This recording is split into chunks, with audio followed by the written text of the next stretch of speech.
Assalamu alaikum. Today I want to talk about how we can reduce the risk of heart disease, which is another very big killer and chronic disease condition that affects so many people. And this is something that has been affecting people both in the short term and the long term. Some of the strategies that are present around heart disease, of course, are to do with eating. When we increase our food diet,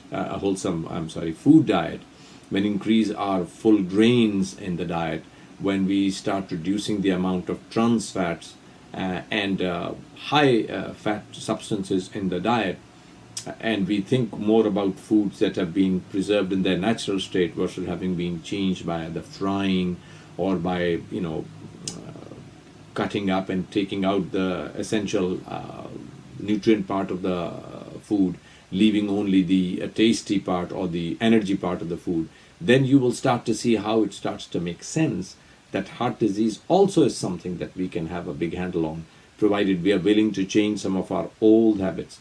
And this does require some thinking, carefully assessing to say, what are in fact my dietary habits? It's a very good idea to have a food diary. It's a very good idea also, as Ramadan ends, to think in the way of, how am I going to change my eating now that Ramadan is gone? And I suggest myself that we make a strategy that increases our whole foods, particularly fruits and vegetables. And if we are to use grains, then let's use grains that are wholesome, right? So brown rice is better than white rice. You have grains including some of the pulses, or what's called dals in some communities, or chickpeas, for example. And then there are other things that will also allow you, if you like, healthy nutrients coming in, such as your nuts and your raisins. So this will include things like almonds, peanuts, hazelnuts, sunflower seeds, and the list goes on. There are there's a whole lot of nuts that actually have a very healthy mixture of not only antioxidants. Antioxidants are things that actually increase the body's ability to fight chronic disease.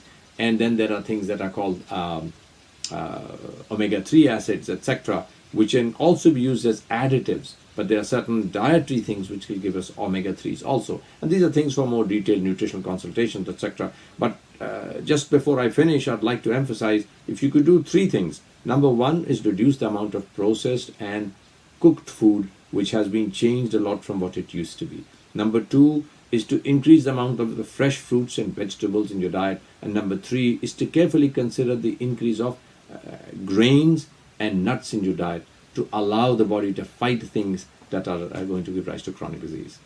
Inshallah, I hope these tips were helpful. Until the next time, Assalamu alaikum wa rahmatullah.